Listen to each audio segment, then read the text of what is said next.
وَلَقَدْ يَسَّرْنَا الْقُرْآنَ لِلذِّكْرِ فَهَلْ مِن مُّدَّكِرٍ الحمد للہ رب العالمین والصلاة والسلام علی اشرف الانبیاء والمرسلین اما بعد فاعوذ باللہ من الشیطان الرجیم من ہمزہ ونفخہ ونفثہ بسم اللہ الرحمن الرحیم رب اشرح لی صدری ویسر لی امری واحلل عقدۃ من لسانی یفقہوا قولی اللہم انفعنا بما علمتنا وعلمنا ما ينفعنا وزدنا علما فبشر عباد الذین یستمعون القول فیتبعون احسنہ أولئك الذين هداهم الله وأولئك هم أولو الألباب.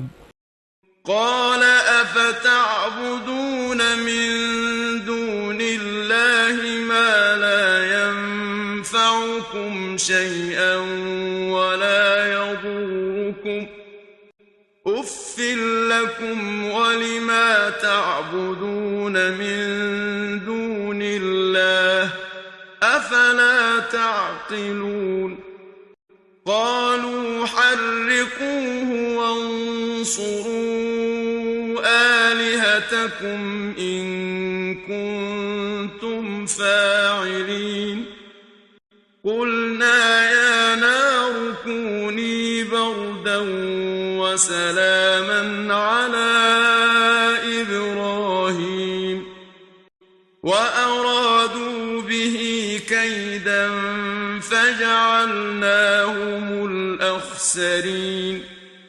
جی ہم نے پڑھا کہ حضرت ابراہیم علیہ السلام کو سب لوگوں کے سامنے پیش کیا گیا اور پوچھا گیا کہ کیا ہمارے بتوں کے ساتھ یہ آپ نے کیا ہے؟ تو ابراہیم علیہ السلام فرمانے لگے کہ یہ اس بڑے نے کیا ہے، انہی بتوں سے پوچھ لو اگر یہ بات کر سکتے ہیں. تو حضرت ابراہیم علیہ السلام جو بات سمجھانا چاہتے تھے وہ ان کا پیغام پہنچ گیا. ایک دفعہ انہوں نے اپنے دل میں سوچا اور وہ کہنے لگے کہ ہاں ہم ہی ظالم ہیں، ہم ہی غلط ہیں کہ یہ بت تو بول نہیں سکتے، تو پھر بھی ہم ان کو نفع نقصان کا مالک سمجھتے ہیں. کہنے لگے کہ ہم ہی ظالم ہیں. لیکن پھر ان کا سر پھر گیا، پھر ان کا دماغ الٹ گیا. تو حضرت ابراہیم علیہ السلام سے کہتے ہیں لقد علمت ما هؤلاء ينطقون. اے ابراہیم آپ تو جانتے ہیں کہ یہ بولتے ہی نہیں، یہ تو بولتے ہی نہیں، ہم ان سے کیسے پوچھیں؟ اب ان سے تو ہم پوچھ نہیں سکتے کہ یہ بڑے نے کیا ہے کہ یہ آپ نے کیا ہے. یہ بات تو واضح ہے کہ کام آپ نے کیا ہے تو اب اس کی سزا آپ کو بھگتنی ہوگی، یہ تو بولتے ہی نہیں ہیں. تو حضرت ابراہیم علیہ السلام نے ان کے منہ سے ایسی بات نکلوائی جو ان کے اپنے عقیدے کے بالکل خلاف تھی، اور یہی حضرت ابراہیم علیہ السلام کا مقصد تھا. حضرت ابراہیم علیہ السلام اپنے مقصد میں پورا کامیاب ہو گئے. یہی حضرت ابراہیم علیہ السلام ان کی زبان سے سننا چاہتے تھے. جب انہوں نے یہ بات کہی کہ اے ابراہیم تمہیں علم ہے کہ یہ تو بولتے ہی نہیں، تو حضرت ابراہیم علیہ السلام کو موقع مل گیا واعظ کرنے کا، نصیحت کرنے کا، اور انسان کو موقع سے فائدہ اٹھانا چاہیے. حضرت ابراہیم علیہ السلام نے اس موقع سے فائدہ اٹھایا. فرمایا قال افتعبدون من دون اللہ، فرمایا کیا پس تم عبادت کرتے ہو اللہ کے علاوہ، ما اس کی جو لا ينفعکم نہیں نفع دے سکتا تمہیں، شیئا کچھ بھی، ولا یضرکم اور نہ وہ نقصان دے سکتا ہے تمہیں. کہنے لگے تم خود کہہ رہے ہو کہ یہ بولتے نہیں، جو بولتے نہیں تو وہ پھر نفع نقصان کیسے دے سکتے ہیں؟ جو بول ہی نہیں سکتا، جو تم سے بات ہی نہیں کر سکتا، جو تم سے مکالمہ نہیں کر سکتا، تو وہ تمہیں نفع نقصان کیسے دے سکتا ہے؟ کیا تم نے اللہ رب العالمین کو چھوڑ کر ایسے تم نے معبود بنا رکھے ہیں؟ کیسے یہ معبود ہیں؟ کیا اللہ رب العالمین جو اتنے طاقتور ہیں، جو اتنی طاقتوں والے، اتنی صفات والے، اتنی دور سے تمہاری باتیں سننے والے، تمہاری مدد کرنے والے، جن میں ہر قسم کی صفت کمال موجود ہے، ان گن صفات ہیں، اور ہر صفت جو ہے وہ اپنے اس کی کوئی انتہا نہیں ہے، لامتناہی ہے، تو اس اللہ کو چھوڑ کر تم ایسے لوگوں کی عبادت کر رہے ہو، ایسے لوگوں کی پوجا کر رہے ہو جو بول بھی نہیں سکتے، جو تمہیں کچھ بھی نفع نہیں دے سکتے، جو تمہیں کچھ بھی نقصان نہیں دے سکتے. اف لکم افسوس ہے تم پر، تف ہے تم پر، وَلِمَا تَعْبُدُونَ مِن دُونِ اللَّهِ اور ان پر بھی جن کی تم اللہ کے علاوہ عبادت کرتے ہو. تم پر بھی افسوس ہو، تمہارے معبودوں پر بھی افسوس ہو. تم پر افسوس کہ تم جو ہے وہ کتنا فضول کام کر رہے ہو، کتنا بے وقوفی والا کام کر رہے ہو، اور تمہارے ان بتوں پر بھی افسوس کہ یہ کتنے حقیر ہیں۔ ان پر افسوس کس وجہ سے؟ اس وجہ سے کہ تم ان کو اللہ کے برابر کر رہے ہو، تم ان کو اللہ کے برابر سمجھ رہے ہو، تو وہ کتنے حقیر ہیں اللہ کے بالمقابل۔ اس لیے تم پر بھی افسوس اور ان پر بھی جن کی تم اللہ کے علاوہ عبادت کرتے ہو۔ وہی بات ہے جو ضعف الطالب والمطلوب، سورہ حج میں فرمایا، اللہ رب العالمین نے ایک بڑی زبردست مثال بیان کی، اور زبردست مثال بیان کرنے سے پہلے تمہید بھی باندھی۔ یا ایھا الناس ضرب مثل فاستمعوا له، اے لوگوں ایک مثال بیان کی جا رہی ہے، ذرا اسے غور سے سنو، قرآن کے الفاظ ہیں۔ ان الذین تدعون من دون اللہ لن یخلقوا ذبابا ولو اجتمعوا له، جنہیں تم اللہ کے علاوہ پکارتے ہو وہ مکھی بھی نہیں پیدا کر سکتے چاہے وہ اکٹھے کیوں نہ ہو جائیں۔ وَإِن يَسْلُبْهُمُ الذُّبَابُ شَيْئًا لَا يَسْتَنقِذُوهُ مِنْ، مکھی پیدا کرنا تو درکنار، وہ تو دور کی بات ہے، اگر مکھی ان کے سامنے پڑی ہوئی نظر و نیاز سے کوئی ذرہ لے جائے، کوئی مٹھائی کا کوئی ذرہ، کوئی نظر و نیاز کا کوئی ذرہ لے جائے، لا يستنقذوه من، وہ ایک ذرہ چھین نہیں سکتے یہ معبود سارے مل کر، نہ مکھی پیدا کر سکتے ہیں، اگر مکھی کوئی ذرہ لے جائے اس کو چھین نہیں سکتے، مکھی کو واپس نہیں بلا سکتے، وہ ذرہ نہیں اسے چھین سکتے۔ ضعف الطالب والمطلوب، یہ ان معبودوں سے طلب کرنے والے دعائیں، حاجتیں، ان معبودوں سے طلب کرنے والے یہ بھی کمزور ہیں، اور جن سے طلب کی جا رہی ہیں دعائیں اور حاجتیں اور مناجات، ان معبودوں سے جو دعائیں مانگی جا رہی ہیں دونوں کمزور ہیں۔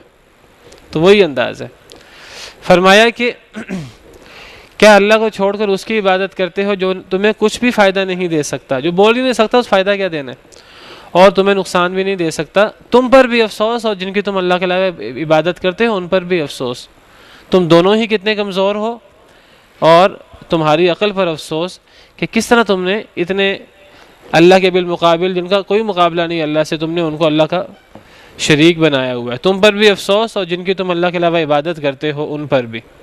افلا تعقلون، کیا تمہارے پاس عقل نہیں، کیا تم عقل نہیں کرتے؟ تو یہ حضرت ابراہیم علیہ السلام یہی ثابت کرنا چاہتے تھے، اور حضرت ابراہیم علیہ السلام نے اپنا مدعا اور اپنی دعوت جو ہے وہ بہت زوردار طریقے سے ان کے سامنے پیش کر دی، اور یہی نبی کا کام ہے، اس سے زیادہ نبی سے مطلوب بھی نہیں ہے۔ نبی کا کام پہنچا دینا ہے، نبی کا کام نصیحت کر دینا ہے، آگے کوئی مانتا ہے یا نہیں مانتا یہ اس کی ذمہ داری نبی پر نہیں ہے۔ فذکر انما انت مذکر لست علیہم بمسیطر، آپ نصیحت کیجیے، آپ کا کام تو نصیحت کرنا ہے، آپ ان کے اوپر دروغہ نہیں ہیں، منوانا آپ کا کام نہیں ہے۔ لا اکراہ فی الدین، دین میں کوئی جبر نہیں ہے، قد تبین الرشد من الغی، بھلائی برائی سے واضح ہو چکی ہے۔ حضرت ابراہیم علیہ السلام نے ان کے سامنے حق اور باطل واضح کر کے رکھ دیا، دودھ کا دودھ پانی کر کے رکھ دیا، ان کے منہ سے یہ بات کہلوائی کہ یہ بول بھی نہیں سکتے۔ جب انہوں نے منہ سے یہ بات کہی تو حضرت ابراہیم علیہ السلام نے مزید بات کی اور کہا کہ یہ تو ذرہ برابر بھی نفع نقصان نہیں دے سکتے، پھر تمہاری عقلوں پر افسوس ہونا چاہیے کہ تم نے ان لوگوں کو اللہ کا بالمقابل شریک بنایا ہوا ہے۔ حضرت ابراہیم علیہ السلام نے اپنی بات بہت دو ٹوک انداز میں، واضح انداز میں ان کے سامنے رکھ دی۔ اکثر میں بیان کیا کرتا ہوں، قرآن پاک سے ہی ہمیں یہ ملتا ہے کہ شرک کا سب سے بڑا رد دو طریقوں سے ہوتا ہے۔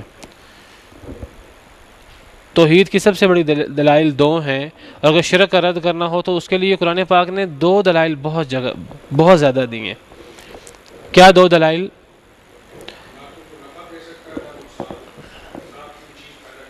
ہاں جی، ہمیشہ جو اللہ رب العالمین جو ہیں وہ شرک کا رد کرتے ہیں، یا وہ اس طرح رد کرتے ہیں، قرآن پاک کا مطالعہ کریں اکثر جگہوں پر ان دو طریقوں سے رد کیا گیا ہے۔ یا تو اللہ یہ سوال کرتے ہیں کہ تم جن کو اللہ کے علاوہ معبود بناتے ہو تو کیا وہ مخلوق ہیں کہ خالق ہیں؟ اگر تو وہ مخلوق ہیں تو ایک مخلوق معبود نہیں ہو سکتی، کیونکہ جو مخلوق ہے لازمی ہے کہ ایک وقت تھا جب وہ نہیں تھی، یہ بھی لازمی ہے جب اس کو پیدا کیا تو وہ چھوٹی تھی، وہ عاجز تھی اور وہ کچھ نہیں کر سکتی تھی، پھر آہستہ آہستہ وہ بڑی ہوئی، جو عدم میں تھی نہیں تھی، جو مخلوق عدم میں تھی پھر وہ پیدا ہوئی، انتہائی کمزور تھی، پھر آہستہ آہستہ طاقتور ہوتی گئی، اب اس کو جو ہے وہ ہم سمجھ رہے ہیں کہ یہ ہماری حاجتیں بھی پورے کر سکتا ہے، یہ ہمارے تمام مسائل بھی حل کر سکتا ہے۔ بھئی جو عدم میں تھا اور جو کمزور تھا اب وہ طاقتور ہو گیا ہے، ایک وقت آنا جب اس نے دوبارہ کمزور ہو جانا ہے، جب اس نے دوبارہ عدم میں چلا جانا، دوبارہ اس نے مر جانا ہے۔ تو یہ دوسروں کی حاجتیں کیسے پوری کر سکتا ہے، اس میں خدائی صفات کیسے ہو سکتی ہیں؟ حضرت عیسیٰ علیہ السلام کے بارے میں سب سے بڑی بات یہی ہے کہ وہ مخلوق ہیں اللہ کی۔ ایک وقت تھا جب وہ نہیں تھے، جب وہ نہیں تھے تو کون تھا؟ پھر جب وہ پیدا ہوئے تو ایک چیز کہ یہ کیا خالق ہیں کہ مخلوق ہیں؟ معبود کے لیے خالق ہونا ضروری ہے، معبود مخلوق نہیں ہو سکتا۔ اس لیے قرآن پاک کا مطالعہ کریں، جگہ جگہ یہ بات آتی ہے، ام خلقوا من غیر شیء ام هم الخالقون افمن یخلق کمن لا یخلق۔ جو پیدا کرتا ہے وہ اور وہ جو پیدا نہیں کرتا برابر نہیں ہو سکتے۔ اللہ رب العالمین پیدا کرتے ہیں، باقی تمام معبودان باطلہ جو دنیا میں معبود بنائے گئے ہیں وہ پیدا نہیں کر سکتے۔ جو پیدا کرتا ہے اور جو پیدا نہیں کرتا ہے دونوں برابر نہیں ہو سکتے۔ یہ قرآن پاک کا ایک عام انداز ہے۔ دوسرا انداز شرک کو رد کرنے کا، وہ جن کو تم نے اللہ کے علاوہ معبود بنایا ہے، کیا وہ تمہیں نفع نقصان دینے پر قادر ہیں؟ کیا وہ تمہیں نفع دے سکتے ہیں اگر تم ان کی عبادت کرو، اگر تم ان کے لیے نذر و نیاز دو، اگر تم ان کے لیے ذبح کرو، اگر تم ان کی قسمیں اٹھاؤ، اگر تم ان کو راضی کرنے کی کوشش کرو اللہ کے علاوہ دیگر معبودوں کو، تو کیا وہ تمہیں نفع دے سکتے ہیں؟ اور اگر تم انہیں ناراض کرو تو کیا وہ تمہیں نقصان دے سکتے ہیں؟ یہ اکثر سوال ہوتا ہے، اور اس کا جواب یہ نہیں۔ دوسروں کو نفع دینا تو درکنار، دوسروں کو نقصان دینا تو درکنار، وہ اپنے آپ کو نفع نقصان دینے پر قادر نہیں ہے۔ جو بولنے پر قادر نہیں ہے، ان آیات میں یہ دونوں باتیں موجود ہیں۔ یہ بت نہ دوسروں کو نفع نقصان دینے پر قادر ہے، نہ اپنے آپ کو نقصان سے بچانے پر قادر ہے۔ انہوں نے اپنے آپ کو نہیں بچایا، اپنے آپ کو بچا نہیں سکے۔ حضرت ابراہیم علیہ السلام نے انہیں توڑ دیا، اپنے آپ کو بچا نہیں سکے۔ جو اپنے آپ کو بچا نہیں سکتا وہ دوسرے کو کیسے بچائے گا؟ کتنی سورج سے زیادہ واضح بات ہے، اور یہی بات حضرت ابراہیم علیہ السلام واضح کرنا چاہتے تھے۔ اور جو بول نہیں سکتا تو وہ اور کسی کو نفع نقصان کیا دے سکتا ہے؟ تو کسی سے بھی توحید اور شرک کی بات ہو تو جس کو بھی اللہ کے علاوہ معبود بنایا جاتا ہے، یہ دو بنیادی سوال ہیں، کیا وہ مخلوق ہیں کہ خالق ہیں؟ اور دوسرا سوال یہ ہے کہ کیا وہ نفع نقصان دینے پر قادر ہیں؟ لوگ دعویٰ کرتے ہیں نفع نقصان دینے پر قادر ہیں، ان سے سوال کرنا چاہیے کہ کیا جب وہ زندہ تھے، ابھی تو وہ فوت ہو چکے ہیں، اللہ کے پاس جا چکے ہیں، اب تو جب زندہ تھے تب کچھ دنیا کے اندر کر سکتے تھے، اب تو فوت ہو چکے ہیں، اب تو ان کو غسل کسی اور نے دیا ہے، ان کو دفنایا کسی اور نے ہے، اب تو وہ حرکت بھی نہیں کر سکتے تھے جب فوت ہو گئے، تو اب وہ اتنے طاقتور کیسے ہوگا کہ دوسروں کی مدد کر سکے؟ جب وہ زندہ تھے اس وقت وہ دوسروں کی مدد نہیں کر سکتے تھے، اس وقت وہ دوسروں کو نقصان نہیں دے سکتے تھے، اس وقت وہ اپنی مدد نہیں کر سکتے تھے۔ اگر وہ اپنی مدد کر سکتے ہوتے تو کبھی ان کو موت نہ آتی۔ جس کو موت آ گئی تو وہ گویا کہ اپنے آپ کو نقصان سے نہیں بچا سکتا۔ جو اپنے آپ کو نقصان سے نہیں بچا سکتا وہ معبود کیسے ہو سکتا ہے؟ مرنے کے بعد قبر میں جا کے اس میں ایسی صفات کہاں سے آ سکتی ہیں؟ ہاں یہ ہو سکتا ہے کہ اللہ رب العالمین نے کسی کو زندگی میں صفات نہ دی ہوں، مرنے کے بعد کسی کو صفات دے دی ہوں۔ یہ بالکل ممکن ہے کہ کوئی شخصیت زندگی میں کوئی اس کے پاس کوئی زیادہ صفات نہ ہو، مرنے کے بعد اس کے پاس بہت زیادہ صفات آ جائیں۔ کوئی بندہ اگر یہ دعویٰ کرے، ہم اس سے کہیں گے آپ کے اس دعوے کی ہمیں دلیل چاہیے۔ اگر آپ یہ دعویٰ کرتے ہیں کہ زندگی میں یہ کچھ نہیں کر سکتے تھے، اب مرنے کے بعد ان کے پاس طاقت آ گئی ہے، اب یہ سب کچھ کر سکتے ہیں، زندگی میں ایک زبان بول سکتے تھے، اب یہ دنیا جہاں کی ہر زبان سن سکتے ہیں، سمجھ سکتے ہیں، زندگی میں یہ قریب کی بات سن سکتے تھے، ایک بندے کی بات سن سکتے تھے، آج یہ بیک وقت ہزاروں لاکھوں کروڑوں لوگوں کی باتیں سن سکتے ہیں، اور آج ہر زبان میں ہر شخص کی بات سن سکتے ہیں، صرف بات نہیں سن سکتے بلکہ ان کی مدد بھی کر سکتے ہیں۔ اس کی پھر دلیل دے دو، قُلْ هَاتُوا بُرْهَانَكُمْ إِن كُنتُمْ صَادِقِينَ، کہ اپنی زندگی میں تو یہ بات طے ہے کہ یہ نہیں کر سکتے تھے، اپنی زندگی میں تو اپنے آپ کو موت سے بچا نہیں سکتے تھے، اب مرنے کے بعد اب کیسے موت سے بچا سکتے ہیں؟ تم کہتے ہو زندگی میں نہیں بچا سکتے تھے، اب بچا سکتے ہیں۔ تو آسان سا سوال ہے کہ قُلْ هَاتُوا بُرْهَانَكُمْ إِن كُنتُمْ صَادِقِينَ، کوئی قرآن کی آیت، کوئی حدیث مبارکہ اس کی؟ اپنے بیٹوں کو چھوڑیے، اپنے آپ کو نہیں بچا سکے، جو خود فوت ہو گیا تو اس نے دوسرے کی کیا مدد کرنی ہے؟ جس پر خود دنیا میں سب سے زیادہ آزمائشیں آئیں، سب سے زیادہ آزمائشیں انبیاء پر آتی ہیں علیہم السلام۔ حدیث مبارکہ ہے اشد البلاء علی الانبیاء، اس دنیا میں سب سے زیادہ آزمائشیں کس پر آئیں؟ نبی پاک صلی اللہ علیہ وسلم پر۔ اب ان کے بارے میں کہا جائے کہ وہ مشکل کشا ہے اور حاجت روا ہے اور وہ ہم پہ کرم فرماتے ہیں اور وہ، تو یہ اس سے بڑی بے وقوفی کوئی نہیں ہے۔ اسی لیے قرآن پاک میں اس موضوع کو بڑے تفصیل سے بیان کیا گیا۔ اور وَإِن يَمْسَسْكَ اللَّهُ بِضُرٍّ فَلَا كَاشِفَ لَهُ إِلَّا هُوَ، اے نبی اگر اللہ آپ کو نقصان دینا چاہے، قرآن کی آیت ہے، اگر اللہ آپ کو نقصان دینا چاہے، دنیا میں کوئی طاقت ایسی نہیں ہے جو اس نقصان کو آپ سے دور کر سکے۔ اگر اللہ نقصان دینا چاہے تو آپ کو نقصان ہو کر رہے گا، آپ اپنے آپ کو بچا نہیں سکتے، پوری دنیا مل کر آپ کو نہیں بچا سکتی۔ نبی کے بارے میں، محمد صلی اللہ علیہ وسلم کے بارے میں یہ آیت موجود ہے۔ وَإِن يُرِدْكَ بِخَيْرٍ فَلَا رَادَّ لِفَضْلِهِ، اور اگر اللہ آپ کو خیر پہنچانا چاہیں، دنیا جہاں کی کوئی طاقت جو ہے وہ اس خیر کو آپ سے دور نہیں کر سکتی۔ اور یہ بات اللہ رب العالمین نے نبیوں سے کہلوائی، نبی پاک صلی اللہ علیہ وسلم سے کہلوائی۔ قُل لَا أَمْلِكُ لِنَفْسِي نَفْعًا وَلَا ضَرًّا، اے اللہ کے نبی آپ فرما دیجئے میں اپنے نفس کے لیے نفع نقصان کا مالک نہیں۔ سورہ جن میں فرمایا قُل لَا أَمْلِكُ لَكُمْ ضَرًّا وَلَا رَشَدًا، اے اللہ کے نبی آپ ان سے کہہ دیجئے کہ میں تمہارے لیے نفع نقصان کا مالک نہیں، جو میں اپنے لیے نفع نقصان کا مالک نہیں تمہارے لیے کیسے ہوں۔ ان آیات کو کوئی نہیں مانتا اور اپنی طرف سے عقائد گھڑ رکھے ہیں، شیطان نے بہکا رکھا ہے، اپنی طرف سے عقائد گھڑ رکھے ہیں نبی پاک صلی اللہ علیہ وسلم کے بارے میں۔ سارے نبی ان کے در کے سوالی، سارے نبی تیرے در کے سوالی، وَلِعِیَاذُ بِاللہ۔ قرآن پاک پڑھیں، قرآن پاک کہتا ہے کہ سارے نبی اللہ کے سوالی تھے، اللہ رب العالمین سے مانگتے تھے، نبی پاک صلی اللہ علیہ وسلم بھی انہی سے مانگتے تھے، اللہ رب العالمین سے مانگتے تھے۔ اپنی طرف سے عقائد بنا لیے، نہ کوئی دلیل ہے نہ کوئی اور چیز۔ تو جو بات اللہ رب العالمین مشرکوں سے کہتے ہیں قُلْ هَاتُوا بُرْهَانَكُمْ إِن كُنتُمْ صَادِقِينَ، یہی بات ہم ان لوگوں سے کہتے ہیں۔ اگر آپ کا عقیدہ یہ ہے کہ یہ دنیا میں نفع نقصان کے مالک نہیں تھے لیکن اب ہو گئے ہیں، اس کی دلیل پیش کر دیں، ایک آیت پیش کر دیں، ایک حدیث مبارکہ پیش کر دیں، ہم بھی بات آپ کی مان لیں گے۔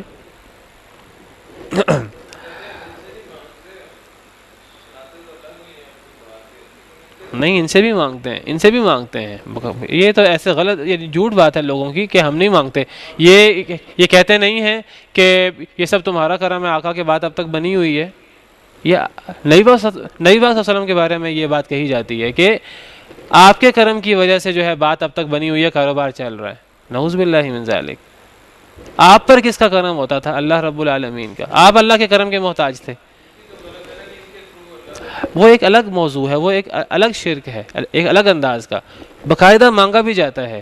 حضرت علی کو حاجت روا مشکل کشا مانا جاتا کہ نہیں مانا جاتا؟ بالکل مانا جاتا ہے۔ پیر عبد القادر جیلانی کو، ان کو جو ہے وہ حاجت روا مشکل کشا نہیں مانا جاتا؟ مانا جاتا ہے۔ بیڑا پار لگا دے اور یا رسول اللہ شیئا للہ، اے اللہ کے رسول اللہ کے لیے کوئی تھوڑی سی مدد کر دیں، اور جی اس کے ہزاروں مثالیں موجود ہیں، ہزاروں اشعار موجود ہیں۔ تو باقاعدہ جو باتیں اللہ سے، وہی جو بھی آپ میں سے کسی نے کہا تھا بھر دو جھولی اور اس قسم کی باتیں، ایسی سینکڑوں مثالیں موجود ہیں، ہزاروں مثالیں موجود ہیں۔ ڈائریکٹ مانگتے ہیں اللہ کو چھوڑ کر، نبیوں سے، ولیوں سے۔ جی غوث اعظم، سب سے بڑا مدد کرنے والا، غوث اعظم سب سے بڑا مدد کرنے والا، والعیاذ باللہ۔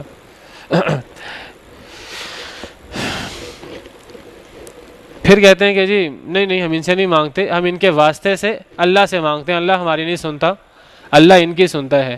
یہ بات بھی جو ہے وہ غلط ہے، یہ بات بھی، اس کے اندر بھی شرک کا پہلو موجود ہے۔ اللہ فرماتے ہیں میں سنتا ہوں، یہ کہتے ہیں نہیں اللہ ہماری نہیں سنتا۔ اللہ کہتے ہیں میں سنتا ہوں، اللہ فرماتے ہیں کہ میں نیک شخص کی بھی سنتا ہوں، گناہ گار کی بھی سنتا ہوں۔ اللہ فرماتے ہیں کوئی بندہ میرے پاس دنیا جہاں کی گناہوں کی بھر کے لے آئے، میں اس کی بھی سنتا ہوں۔ حدیث مبارکہ ہے کہ نہیں؟ حدیث قدسی، جو زمین بھر کے گناہوں کے لے آئے میں زمین بھر کے مغفرت لے آؤں گا۔ یہ گناہ گار ہے کہ یہ کوئی بڑا نیک شخص ہے جو زمین گناہوں کی بھر کے لے کے آ رہا ہے؟ اللہ تو اس کی بھی سنتے ہیں، یہ کہتے نہیں اللہ نہیں سنتے۔ قرآن پاک بھرا پڑا ہے، وقال ربکم ادعونی استجب لکم، تمہارے رب نے کہا مجھے پکارو قبول کروں گا، یہ کہتے نہیں، قرآن پاک کو جھٹلا رہے ہیں سیدھا سیدھا۔ پھر نعوذ باللہ من ذالک، اللہ رب العالمین کو دنیا کے لوگوں کی طرح، فلا تضربوا للہ الامثال، اللہ کے لیے مثالیں بیان نہ کرو، اللہ قرآن میں کہتے ہیں، اللہ کے لیے مثالیں بیان کرتے ہیں۔ دیکھو جی فلاں وزیر ہے، فلاں وہ بندہ ہے، وہ جب نہیں سنتا تو پھر ہم جو ہے نا وہ سفارش ڈلواتے ہیں۔ یہ انسانوں کی مثالیں اللہ رب العالمین کے لیے، انسان تو سفارش بھی ڈلواتے ہیں، انسان پھر بھی نہیں کچھ دیتے، پھر بھی مدد نہیں کرتے، اللہ رب العالمین سفارش نہیں ڈلواتے. اللہ رب العالمین کہتے ہیں مجھے پکارو. اللہ رب العالمین سے کو سفارش ڈلوانے کا مطلب کیا ہے؟ جب دنیا میں کسی سے سفارش ڈلوائی جاتی ہے تو اگلا بندہ سفارش کرنے والے کا کسی نہ کسی طرح محتاج ہوتا ہے، وہ اس کی سفارش نہیں ٹھکرا سکتا. یا تو کوئی بڑا بندہ سفارش کرے گا، کوئی وزیر ہے تو وزیر اعظم اس کی سفارش کرے گا، کسی بندے کی سفارش وزیر کے سامنے وزیر اعظم کی سفارش ہوگی تاکہ وزیر اس کی بات ٹھکرا نہ سکے. یا کوئی بندہ برابر کا سفارش کرے گا، ایک محکمے کا وزیر دوسرے محکمے کے وزیر کو سفارش کرے. یا پھر کوئی ایسا بندہ سفارش کرے گا جو ہو ویسے کم تر لیکن اس کی سفارش کی اہمیت ہو، اگر اگلا بندہ سفارش نہ مانے تو اس کو اس سے نقصان ہوتا ہو. کسی کا ڈرائیور ہے، کسی کا کوئی کام کرنے والا ہے، کسی کا مینیجر ہے، اگر وہ اس کی سفارش نہیں مانے گا وہ اس کے کام میں گڑبڑ شروع کر دے گا. ہے کم تر لیکن پھر بھی بڑے کو بعض دفعہ چھوٹے کی بات ماننی پڑتی ہے، کیونکہ وہ کہیں نہ کہیں جگہ پر اس کا محتاج ہو جاتا ہے، اس سے اس نے مدد لینی ہوتی ہے، وہ اس کی وفاداری چاہتا ہے. اگر وہ اس کی سفارش ہی نہیں مانے گا، اس کی بات ہی نہیں مانے گا، اس کی بات کو اہمیت نہیں دے گا تو وہ اس کا اتنا وفادار نہیں رہے گا. سفارش کی تمام صورتوں میں محتاجگی پائی جاتی ہے. نعوذ باللہ من ذالک. اللہ رب العالمین کو اتنا محتاج سمجھ رکھا ہے کہ اللہ رب العالمین سے کوئی بڑا ہے جو اللہ کو سفارش کرے، نعوذ باللہ من ذالک. اللہ رب العالمین کے کوئی برابر ہے یا کوئی چھوٹا ہو اللہ رب العالمین سے اور اللہ اس کے محتاج ہو جائیں. یہ سب چیزیں شرک ہیں. اگر یہ تصور و سفارش کے پیچھے اللہ کو ماننی پڑتی ہے تو یہ شرک ہے.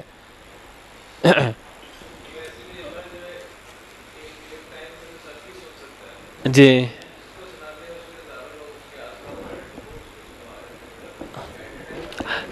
تو بہرحال یہ موضوع بہت لمبا ہے.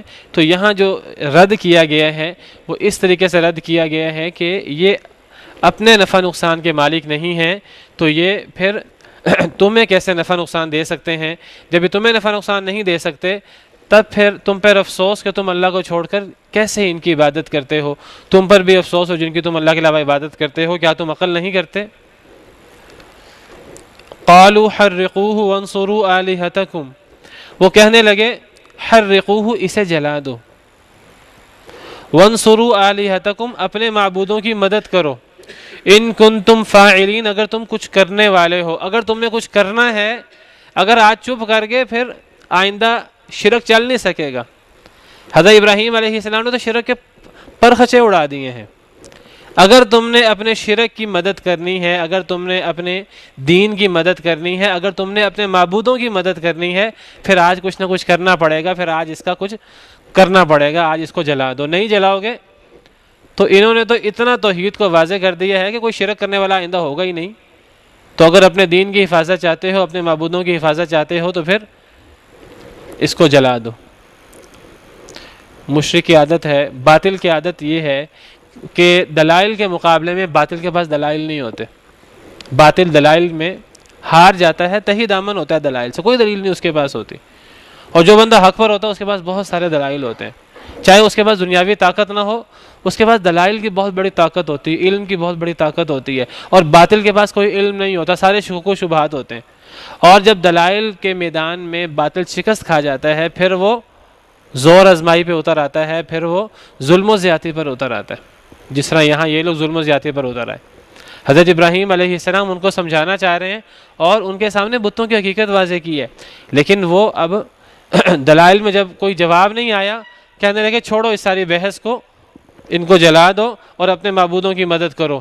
بار بار حضرت ابراہیم علیہ السلام کے دیکھیے کتنی زبردست تدبیر تھی، ان کے منہ سے ایسے الفاظ نکل رہے ہیں جو ان کے شرک کا رد کر رہے ہیں، ان کو سمجھ بھی نہیں آ رہی. پیچھے انہوں نے خود کہا اے ابراہیم تمہیں معلوم ہے یہ بات نہیں کرتے، جو بات نہ کرتا وہ معبود نہیں ہو سکتا. وہ خود اپنے منہ سے کہہ رہے ہیں. اب یہاں اپنے منہ سے کہہ رہے ہیں اپنے معبودوں کی مدد کرو. بھئی معبود تو ہوتے مدد کرنے کے لیے، نہ کہ معبود ہوتے ہیں جس کی مدد کی جائے. منہ سے کہہ رہے ہیں. اس آیت کو سننے کے بعد کوئی بے وقوف ہی ہوگا، کوئی اس کی عقل مت ماری ہوگی جو شرک کرے گا. یہ مشرکوں کو اپنے معبودوں کی مدد کرنی پڑتی ہے، ان کو اپنے معبودوں کو بچانا پڑتا ہے. اپنے معبودوں کو بناتے بھی خود ہیں، اپنے معبودوں کو بچاتے بھی خود ہیں، اور سارا معاملہ ان کا قبروں کی حفاظت بھی مجاوروں نے کرنی ہے، مجسمے بنائے ان کی حفاظت بھی انہوں نے کرنی ہے، بنانا بھی انہوں نے ہے، قبر میں اگر دفن کرنا ہے بزرگوں کو وہ غسل بھی انہوں نے دینا ہے، دفن بھی انہوں نے کرنا ہے، سب کچھ انہوں نے کرنا ہے، اور پھر ان کے ساتھ پتہ نہیں کیا کیا امیدیں لگا بیٹھتے ہیں۔ معبودوں کی مدد کرنی پڑتی ہے ان کو، اور جس معبود کی مدد کی جائے وہ معبود نہیں ہو سکتا، وہ پھر ڈھکوسلا ہی ہو سکتا ہے اور کچھ نہیں ہو سکتا، شیطان کا وسوسہ ہو سکتا ہے۔ اپنے منہ سے کہہ رہے ہیں، کہتے ہیں کہ ابراہیم کو جلا دو اور اپنے معبودوں کی مدد کرو، تو جس معبود کی مدد کی جائے وہ معبود نہیں ہو سکتا۔ معبود تو وہ ہے جو دوسروں کی مدد کرے، جیسے اللہ رب العالمین مدد کرتے ہیں۔ اگر تم کچھ کر سکتے ہو تو اپنے معبودوں کی مدد کرو، اسے جلا دو۔ تو یہاں سے یہ بھی ثابت ہوا کہ جب دلائل کے میدان میں دلائل ختم ہو جاتے ہیں تو پھر تشدد شروع ہو جاتا ہے، تب سختی شروع ہو جاتی ہے، اور یہ تشدد شروع ہو گیا حضرت ابراہیم علیہ السلام کے حوالے سے۔ انہوں نے فیصلہ کر لیا، انہوں نے اسی لیے بلایا تھا، کہا تھا سب لوگوں کے سامنے ابراہیم کو لاؤ تاکہ اب ہم جو ہے نا ان کے ساتھ سختی کا معاملہ کریں گے تو دلائل کے میدان میں تو کامیاب نہ ہو سکے، تو انہوں نے کہا کہ ٹھیک ہے اس کو جلا دو، ایسے تو بات نہیں بنے گی۔ قلنا، ہم نے کہا، اللہ رب العالمین، ہم نے کہا یا نارو، اے آگ، کونی، تو ہو جا، آگ مؤنث ہے عربی زبان میں، کن کا مطلب ہوتا ہے کسی مذکر کے لیے ہوتا ہے کن، تو ہو جا، اور مؤنث کے لیے کہنا ہو تو کن نہیں کہتے، پھر کہتے ہیں کونی، کونی۔ مذکر کے لیے کن اور مؤنث کے لیے کونی ایک جیسے الفاظ ہیں، دونوں کا ایک ہی معنی ہے، کن ہو یا کونی ہو، مذکر کے لیے کن فیکون، ہو جا تو وہ ہو جاتی ہے، اور مؤنث ہو تو کونی۔ ہم نے کہا یا نارو، اے آگ، یہ یا نارو الگ ہے، کونی الگ ہے، ہم بعض دفعہ اس کو اکٹھا لکھے ہوئے دیکھتے ہیں، ہم سمجھتے ہیں یہ ایک ہی لفظ ہے، یا نارو کونی، ہم کہتے ہیں پتہ نہیں اس کا کیا معنی ہے، یا نارو الگ ہے، کونی الگ ہے کن سے۔ ہم نے کہا اے آگ تو ہو جا، بردن ٹھنڈی، و سلامن اور سلامتی والی، علی ابراہیم، ابراہیم علیہ السلام پر۔ دیکھیے جو اللہ رب العالمین کے لیے یہ سارا کام کرے، ابراہیم علیہ السلام نے اللہ رب العالمین کی توحید کے لیے، اللہ رب العالمین کی عظمت لوگوں کے سامنے واضح کرنے کے لیے یہ سارا کام کیا، اپنی جان کی پرواہ نہیں کی۔ جو اللہ کے لیے اپنی جان کی پرواہ نہیں کرتا، پھر اللہ رب العالمین اس کی مدد کرتے ہیں، اور اللہ پر ان کی مدد کرنا واجب ہو جاتا ہے۔ وَكَانَ حَقًّا عَلَيْنَا نَصْرُ الْمُؤْمِنِينَ، اللہ فرماتے ہیں کہ ہم پر مومنوں کی مدد کرنا لازم ہے، حق ہے، واجب ہے۔ اور ابراہیم علیہ السلام سے بڑا مومن کون ہوگا؟ فرمایا کتب اللہ لأغلبن انا ورسولی، اللہ نے یہ بات لکھ دی ہے کہ میں اور میرے رسول غالب آئیں گے۔ اب ابراہیم علیہ السلام کو کیسے جلا دیں؟ تو جو اللہ کی مدد کرتا ہے پھر اللہ اس کی مدد کرتے ہیں۔ ان تنصروا اللہ ینصرکم، اگر تم اللہ کی مدد کرو گے، اللہ کی مدد تو نہیں ہو سکتی، مراد اللہ کے دین کو کے غلبے کے لیے کام کرو گے جو ابراہیم علیہ السلام نے کیا، تو اللہ تمہاری مدد کریں گے۔ ہم نے کہا اے آگ ٹھنڈی ہو جا اور سلامتی والی ہو جا ابراہیم علیہ السلام پر۔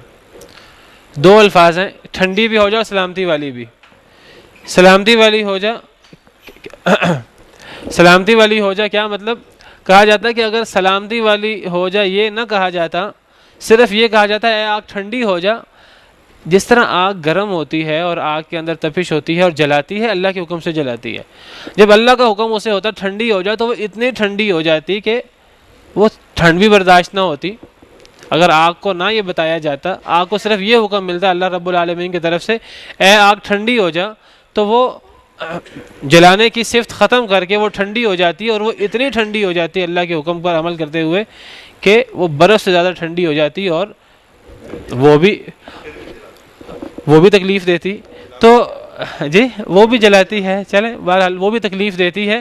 تو فرمایا کہ اے آگ ٹھنڈی ہو جا اور سلامتی والی ہو جا، اتنا ٹھنڈا نہیں ہونا کہ ابراہیم علیہ السلام کو ٹھنڈ لگے، ٹھنڈا ہونا ہے کہ تپش ختم ہو جائے اور سلامتی والی بن جائے، ایسی آگ ہو جائے کہ ایک باغ کا ماحول ہو، ایک بڑا فرت بخش ماحول ہو، ایک سلامتی والا ماحول ہو۔ تو ابراہیم علیہ السلام کو کہیں آگ ٹھنڈی اتنی ٹھنڈی نہ لگے کہ وہ ٹھنڈ محسوس کریں، تو بالکل جو ہے وہ ایک معتدل ماحول ہو جائے، اے آگ ٹھنڈی ہو جا سلامتی والی ہو جا، ورنہ ٹھنڈ جو ہے وہ بھی ایک بہت بڑا عذاب ہے اللہ رب العالمین کو۔ جہنم کے اندر دونوں عذاب ہیں، جہنم کے اندر ہم سمجھتے ہیں جیسے صرف جلانے کا عذاب ہے، دونوں عذاب ہے جہنم کے اندر۔ جہنم کی دو سانسیں ہیں، ایک جہنم کی سانس جو ہے وہ اس میں جہنم بہت گرم ہو جاتی ہے، اور ایک جہنم کی سانس اس کے اندر بہت ٹھنڈی ہو جاتی ہے، اور یہ دونوں جو ہیں بہت بڑا عذاب ہے۔ جنت کے اندر نہ گرمی ہے اور نہ ٹھنڈک۔ سورہ دہر میں ہے لا یرون فیہا شمسا ولا زمہریرا، کہ جنت کے اندر نہ تو لوگ سورج دیکھیں گے تاکہ گرمی ہو، اور نہ ہی جنت کے اندر لوگ شدید سردی دیکھیں گے۔ نہ جنت کے اندر شدید سردی ہوگی نہ گرمی ہوگی، جہنم میں دونوں ہوں گی۔ جہنم میں شدید گرمی بھی ہوگی اور شدید سردی بھی ہوگی، والعیاذ باللہ۔ بہرحال ہم نے کہا اے آگ تو ہو جا ٹھنڈی اور سلامتی والی ابراہیم علیہ السلام پر۔ وَأَرَادُوا بِهِ كَيْدًا فَجَعَلْنَاهُمُ الْأَخْسَرِينَ، انہوں نے ارادہ کیا اس کے ساتھ، ابراہیم علیہ السلام کے ساتھ، کیدن چال کا، فجعلناہم الاخسرین، پس ہم نے ان کو کر دیا سب سے نقصان اٹھانے والے، ہم نے ان کو سب سے ذلیل کر دیا۔ وہ ابراہیم علیہ السلام کے ساتھ مقابلے میں آئے تو ہم نے ابراہیم علیہ السلام کی مدد کی، اور ہم نے ان کو نقصان اٹھانے والے، ہم نے ان کو ذلیل ہونے والے بنا دیا۔ وَنَجَّيْنَاهُ وَلُوطًا إِلَى الْأَرْضِ الَّتِي بَارَكْنَا فِيهَا لِلْعَالَمِينَ، اور ہم نے نجات دی انہیں بھی، یعنی ابراہیم علیہ السلام کو، ولوطًا، اور لوط علیہ السلام کو، جو ان کے بھتیجے تھے، حضرت ابراہیم علیہ السلام کے بھتیجے تھے لوط علیہ السلام، اور یہی حضرت ابراہیم علیہ السلام پر ایمان لائے تھے شروع میں۔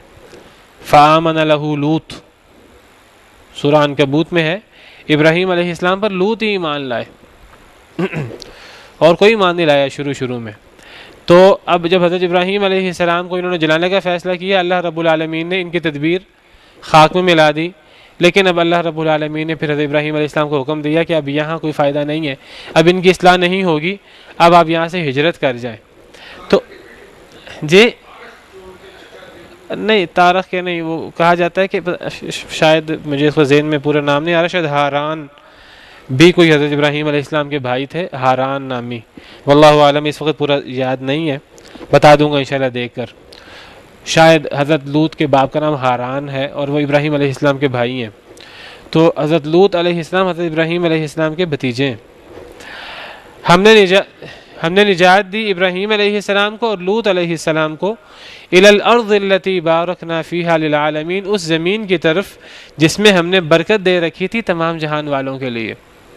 حضرت ابراہیم علیہ السلام کی پیدائش وغیرہ سارا معاملہ عراق میں پیش آیا، حضرت لوط علیہ السلام بھی وہیں تھے، وہی ایمان لائے، اور پھر حضرت ابراہیم علیہ السلام کو حکم ہوا ہجرت کرنے کا، اب کوئی فائدہ نہیں تھا وہاں۔ جب جو لوگ اتنے دلائل دے کے ایمان نہ لائیں، اس کا مطلب ہے کہ اب مت ماری گئی ہے، اب مہر لگ چکی ہے دل پر، تو ہجرت کا حکم ہوا۔ تو اللہ فرماتے ہیں کہ پھر ہم نے ابراہیم اور حضرت لوط کو نجات دی برکت والی زمین میں، جس میں ہم نے تمام جہان والوں کے لیے برکت دے رکھی تھی۔ یہ کون سی سرزمین ہے؟ یہ شام کی سرزمین ہے، بیت المقدس، یہ برکتوں والی زمین ہے۔ شام کی سرزمین، بیت المقدس کی سرزمین بڑی بابرکت زمین ہے۔ یہ اس کی برکت کی بہت سی جی اس کی برکت کی وجہ یہ ہے کہ یہاں بہت سارے انبیاء کرام علیہ السلام آئے، یہاں رہے، یہاں دفن ہوئے، تو اللہ کو یہ سرزمین پسند ہے، اور یہ اس میں روحانی برکتیں بھی ہیں اور اس میں مادی برکتیں بھی ہیں، ظاہری برکتیں بھی ہیں اور باطنی برکتیں بھی ہیں۔ اس کے اندر جو ہے وہ ظاہری حسن لوگوں کا، اور ظاہری نعمتیں، نہریں اور پھل اور فصلیں، اور اللہ کی بڑی نعمتیں بھی ہیں ظاہری طور پر، اور ویسے جو ہے وہ بڑے اس کے اندر انبیاء کرام علیہ السلام رہے ہیں آ کر، اور یہاں رہتے رہے اور یہاں فوت ہوئے، دفن ہوئے۔ جی سرخیز زمین ہے، ظاہری برکتیں بھی ہیں، باطنی برکتیں بھی ہیں۔ جی تجارتی بھی اور دینی بھی، ہر لحاظ سے بہت بابرکت سرزمین ہے شام کی زمین، اور اس کا ذکر قرآن پاک میں، برکت کا جو ذکر ہے شام کی سرزمین میں ایک جگہ نہیں آیا۔ حضرت ابراہیم علیہ السلام یہاں سے بیت المقدس ہی گئے تھے، تو کئی جگہوں پر قرآن پاک میں یہ ذکر ہے، ایک جگہ نہیں 4-5 جگہ پر ذکر ہے۔ ایک تو یہ ذکر ہے سورہ انبیاء آیت نمبر 71 جو ہم پڑھ رہے ہیں، وَنَجَّيْنَاهُ وَلُوطًا إِلَى الْأَرْضِ الَّتِي بَارَكْنَا فِيهَا لِلْعَالَمِينَ۔ اسی طرح سورہ انبیاء آیت نمبر 81 میں بھی یہ بات موجود ہے، وَلِسُلَيْمَانَ الرِّيحَ عَاصِفَةً تَجْرِي بِأَمْرِهِ إِلَى الْأَرْضِ الَّتِي بَارَكْنَا فِيهَا۔ سلیمان علیہ السلام کے کنٹرول میں ہم نے ہوا دے رکھی تھی، وہ ہوا حضرت سلیمان علیہ السلام کو اس سرزمین میں لے جاتی تھی جس سرزمین میں ہم نے برکت دے رکھی تھی۔ یہاں بھی شام کی سرزمین مراد ہے، ہوا حضرت سلیمان علیہ السلام کو شام لے جاتی تھی جب حضرت سلیمان علیہ السلام جانا چاہتے ہیں۔ اسی طرح سورہ سبا میں ہے وَجَعَلْنَا بَيْنَهُمْ وَبَيْنَ الْقُرَى الَّتِي بَارَكْنَا فِيهَا قُرًى ظَاهِرًا۔ جو قوم سبا ہے یہ یمن میں رہتی تھی، اللہ فرماتے ہیں کہ ہم نے ان کے درمیان یعنی یمن وَبَيْنَ الْقُرَى الَّتِي بَارَكْنَا فِيهَا، ان بستیوں کے درمیان جن میں ہم نے برکت دے رکھی تھی، یہاں بھی شام کی بستیاں مراد ہیں۔ یمن اور شام کی بستیوں کے درمیان ہم نے کچھ اور بستیاں بھی بنائی تھیں، یہاں بھی الَّتِي بَارَكْنَا فِيهَا سے مراد شام کی بستیاں ہیں۔ اسی طرح سورہ بنی اسرائیل آیت نمبر 1 میں بھی ہے بسم اللہ الرحمن الرحیم سبحان الذی اسریٰ بعبدہ لیلا من المسجد الحرام الی المسجد الاقصی الذی بارکنا حولہ۔ پاک ہے وہ ذات جو اپنے بندے کو رات کو لے گئی مسجد حرام سے مسجد اقصی کی طرف جس کے ارد گرد کے علاقے میں ہم نے برکت دے رکھی تھی۔ مسجد اقصی بیت المقدس یہ شام کا علاقہ ہے، فلسطین کا علاقہ ہے، تو ہم نے اس میں برکت دے رکھی ہے مسجد اقصی کے ارد گرد۔ یہاں مسجد اقصی ہے، یہاں بہت سارے انبیاء ہوئے۔ سورہ اعراف میں بھی دیکھیے کتنی آیتیں ہیں قرآن پاک میں اس بارے میں، سورہ اعراف میں بھی کہ ہم نے فرعون کے بعد بنی اسرائیل کو اس سرزمین یعنی شام کی سرزمین ہم نے ان کو اس سرزمین کی مشرقوں اور مغربوں کا وارث بنا دیا۔ حضرت موسیٰ علیہ السلام نے جب اپنے قوم سے کہا کہ فلاں پاکیزہ سرزمین میں داخل ہو جاؤ، یا قوم ادخلوا الارض المقدسہ، اس سے مراد بھی شام کی سرزمین ہے، بیت المقدس کی سرزمین ہے، لیکن وہ قوم مانی نہیں تھی۔ انہوں نے کہا تھا جاؤ آپ اور آپ کا رب جاؤ جا کے لڑو، تو ان کے لیے 40 سال کے لیے حرام کر دیے گئے، وہ جگہ حرام کر دی گئی تھی۔ پھر دوبارہ انہوں نے جب اللہ کے حکم کے مطابق حملہ کیا 40 سال کے بعد، اللہ نے پھر ان کو غلبہ دیا اور پھر وہ شام میں آئے۔ تو یہ شام کی سرزمین بڑی بابرکت سرزمین ہے۔ تو حضرت ابراہیم علیہ السلام کو اللہ فرماتے ہیں انہیں اور لوط علیہ السلام کو ہم نے اس شام کی سرزمین کی طرف ہم نے ان کو نجات دی، ایسی سرزمین جس میں ہم نے تمام جہان والوں کے لیے برکت دے رکھی ہے۔ یہ جو ہم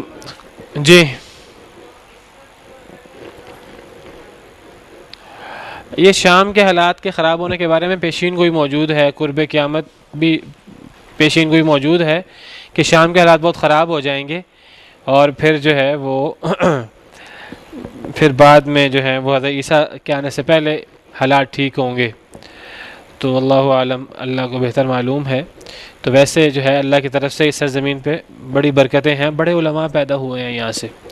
امت محمدیہ میں بھی شام کے سرزمین میں بڑے علماء پیدا ہوئے ہیں۔ امام ابن کثیر رحمہ اللہ اسی شام کے ہیں، جو اتنے بڑے مفسر ہیں، امام ابن تیمیہ، امام ابن قیم، بہت سارے علماء جو ہیں وہ اس سرزمین کے ہیں۔ بہرحال ٹائم کم ہے، تو میں آپ کو یہ کہنا چاہ رہا تھا کہ دیکھیے ہم قرآن پاک پڑھتے ہیں، قرآن پاک ایک ایک لفظ کے اندر اللہ رب العالمین نے بہت گہرائی رکھی ہے، ایک ایک لفظ کے اندر جو ہے وہ بہت سارے مسئلے، ایک ایک آیت کے اندر بہت سارے مسئلے جو ہیں ہمیں ملتے ہیں اور ہم پڑھتے ہیں اور ہمیں سمجھ میں آتے ہیں۔ ہمیں جو بات سمجھ میں آئے، جو بات ہمیں پوری طرح سمجھ میں آ جائے، ہمارا کام یہ ہے کہ ہم اس کو آگے پہنچائیں۔ نبی پاک صلی اللہ علیہ وسلم کا فرمان ہے بلغوا عنی ولو آیہ، ایک آیت بھی اگر تمہیں پتہ لگ جائے، اگر تم سن لو تو آگے پہنچاؤ۔ کہ آپ صلی اللہ علیہ وسلم کا حکم ہے اپنی امت کے لیے، لیکن جب پوری سمجھ آ جائے تو یہ نہ ہو سمجھ نہ آئے اور انسان آگے پہنچائے، خود بھی سمجھ نہیں آئی تو آگے بھی غلط پہنچائے۔ تو جو بات سمجھ میں آ جائے اس بات کو جو ہے آگے پہنچانا چاہیے۔ اگر لوگوں میں کوئی کمی کوتاہی دیکھیں تو حکمت کے ساتھ ہمیں ان کی اصلاح کرنے کی کوشش کرنی چاہیے۔ ہمیں یہ جو چیزیں پڑھ رہے ہیں ساری قرآن پاک کی آیات، اللہ رب العالمین کے مبارک الفاظ، اللہ رب العالمین کی کلام ہم پڑھ رہے ہیں، تو ہمیں اس سے جو فائدہ ہو رہا ہے ہمیں اس کو لوگوں تک آگے پہنچانا چاہیے، اپنا فرض ادا کرنا چاہیے۔ اور جو لوگ یہ باتیں آگے پہنچاتے ہیں، جو لوگ لوگوں کو خیر سکھاتے ہیں، لوگوں تک اچھی باتیں پہنچاتے ہیں، ان کی کیا فضیلت ہے۔ ایک حدیث مبارکہ بیان کرنا چاہتا ہوں، صحیح حدیث ہے، ترمذی کی روایت ہے۔ نبی کریم صلی اللہ علیہ وسلم نے فرمایا، آپ صلی اللہ علیہ وسلم کے سامنے دو لوگوں کا ذکر کیا گیا، ذکر علی رسول اللہ صلی اللہ علیہ وسلم رجلانی، صحیح روایت ہے۔ آپ کے سامنے دو آدمی کا ذکر ہوا، احدہما عابد والآخر عالم، ان میں سے ایک عابد تھا جو صرف اپنی عبادت کرتا تھا، دوسروں کو بتاتا نہیں تھا، اور دوسرا جو ہے وہ عالم تھا، جو خود بھی جانتا تھا اور دوسروں کو بھی بتاتا تھا، سکھاتا تھا۔ کہ ان دونوں میں سے افضل کون ہے، عبادت کرنے والا کہ عالم؟ تو آپ نے فرمایا فضل العالم علی العابد کفضلی علی ادناکم، ان میں تو زمین و آسمان کا فرق ہے۔ ایک عالم کی فضیلت عابد پر ایسے جیسے میری فضیلت تم میں سے ایک ادنا امتی پر۔ کوئی مقابلہ ہے؟ کوئی مقابلہ ہو ہی نہیں سکتا۔ فرمایا ایک عالم کی فضیلت عابد پر اتنی ہے، نبی ایک پلڑے میں ہو اور پوری امت، پوری دنیا ایک پلڑے میں ہو جائے تو نبی کا پلڑا جھک جاتا ہے۔ تو آپ نے یہ سمجھانے کے لیے فرمایا ایک پلڑے میں عالم ہو جائے، دوسری طرف اتنے عابد ہو جائیں، وہ عابد جو ہیں سارے اوپر ہو جائیں گے، عالم کا پلڑا جھک جائے گا۔ تو دوسروں کو بات بتانا، دوسروں کو سکھانا، اس کی بہت بڑی فضیلت ہے۔ پھر آپ نے فرمایا کہ یہ جو دوسروں کو خیر سکھاتے ہیں ان کی کیا فضیلت ہے؟ فرمایا ان اللہ و ملائکتہ، اللہ اور اللہ کے فرشتے، وَأَهْلَ السَّمَاوَاتِ وَالْأَرْضِ، اور تمام زمین و آسمان کے رہنے والے، تمام فرشتے اور تمام مخلوق زمین کی، حتی النملۃ فی جحریہا، حتیٰ کہ چونٹی اپنے بل میں، چھوٹی سے چھوٹی مخلوق بھی مستثنا نہیں ہے، اللہ بھی، اللہ کے فرشتے بھی، تمام اہل سما، تمام اہل زمین، حتیٰ کہ چونٹی بھی اپنے بل میں، وحتی الحوت، حتیٰ کہ مچھلی پانی میں، ہر چیز، لَيُصَلُّونَ عَلَى مُعَلِّمِ النَّاسِ الْخَيْرِ، یہ لوگوں کو خیر سکھلانے والے شخص پر درود بھیجتے ہیں۔ اللہ رحمتیں بھیجتے ہیں اور باقی ہر مخلوق دعا کرتی ہے اللہ سے لوگوں کو خیر سکھانے والے کے لیے۔ اللہ کی کتنی مخلوق ہے ہم تصور نہیں کر سکتے، کروڑوں نہیں، اربوں کھربوں، اس سے بھی زیادہ ہیں، ہم تصور نہیں کر سکتے۔ تو جو لوگوں کو خیر سکھاتے ہیں، لوگوں کو اچھی بات بتاتے ہیں، تو اتنے اربوں کھربوں لوگ ان کے لیے دعائیں کرنے والے، اور یہ تو پھر دعائیں کرنے والے ہیں، اور اللہ رب العالمین کی طرف سے درود ہو، اللہ رب العالمین کی طرف سے رحمتیں ہوں۔ سب سے پہلے اللہ کا ذکر ہے، اللہ درود بھیجتے ہیں، سب سے پہلے اللہ رحمتیں بھیجتے ہیں ایسے شخص پر جو لوگوں کو خیر سکھاتا ہے۔ تو یہ جو یہ جو احادیث مبارکہ بیان کرتا ہوں، میرا مقصد ہوتا ہے کہ یہ جو ہم کام کر رہے ہیں اس کو ہم ہلکا نہ سمجھیں، بہت عظیم کام ہے۔ اگر نیت ہماری خالص ہے، اگر یہ کام ہم اللہ کے لیے کر رہے ہیں تو یہ کام ہلکا نہیں ہے، بہت بڑا کام ہے، بہت عظیم کام ہے، اور اللہ کی بہت بڑا احسان ہے کہ اللہ نے ہمیں اس کام کے لیے چنا ہے۔ ہمیں اب اس کام کے لیے اپنی نیتیں خالص کرنی چاہیے۔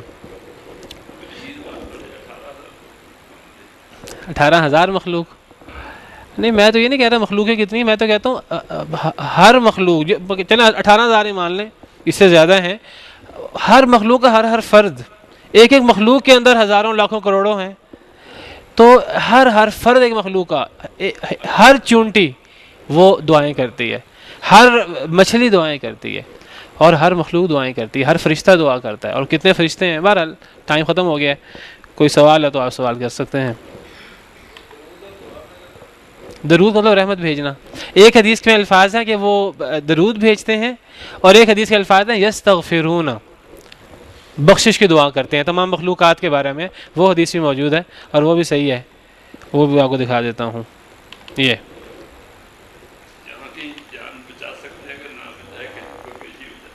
جی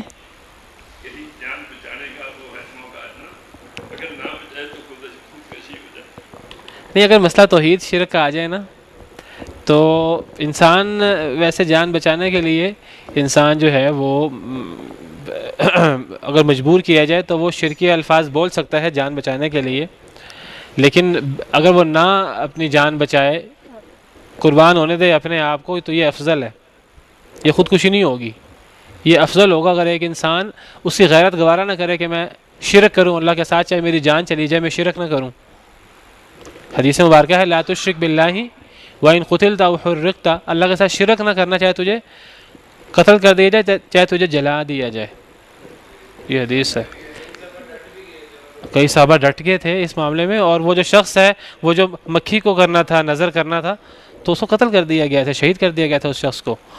تو ایسے لوگ بھی ہیں، یہ افضل ہے۔ باقی اگر ایک انسان کا ایمان کمزور ہے یا وہ جان بچانا چاہتا ہے، اجازت ہے، اس کو بچا سکتا ہے، لیکن انسان فضیلت اس میں ہے کہ انسان جو ہے وہ یہ غیرت کے منافی، مومن کی غیرت کے منافی ہے کہ وہ شرک کو کبھی بھی قبول کرے۔ جی کیا درود اور دعا میں درود دیکھیے، ایک درود ہے جو اللہ کی طرف سے، ایک درود وہ ہے جو فرشتوں کی طرف سے، ایک درود وہ ہے جو مخلوق کی طرف سے۔ اللہ کی طرف سے درود کیا ہے؟ رحمتیں بھیجنا، یا اللہ کی طرف سے درود یہ ہے کہ اللہ فرشتوں کے اندر ہمارا ذکر خیر کرے، اللہ ہم پہ خود رحمتیں بھیجیں۔ فرشتوں کا درود کیا ہے؟ اللہ سے رحمت کی دعا کریں، استغفار کریں کہ اے اللہ فلاں شخص پر رحمتیں بھیج، فلاں شخص کو معاف کر دے۔ اور مخلوق کا درود بھی یہی ہے، مخلوق اللہ سے رحمت کی دعا کرے فلاں شخص کے لیے، یا مخلوق جو ہے وہ استغفار کرے اللہ سے فلاں شخص کے لیے، اے اللہ فلاں کو معاف کر دے۔ تو میں آپ سے کہہ رہا ہوں کہ دیکھیے، جو لوگوں کو خیر سکھاتا ہے، دنیا جہاں کی ہر مخلوق اس کے لیے دعا کرتی ہے، ہر مخلوق دنیا جہاں کی، انسان خود اپنے لیے دعا کرے نہ کرے، ہر مخلوق اس کے لیے دعا کر رہی ہے۔ چلیں جی، سبحانک اللہم ربنا وبحمدک، اشہد ان لا الہ الا انت، استغفرک واتوب الیک۔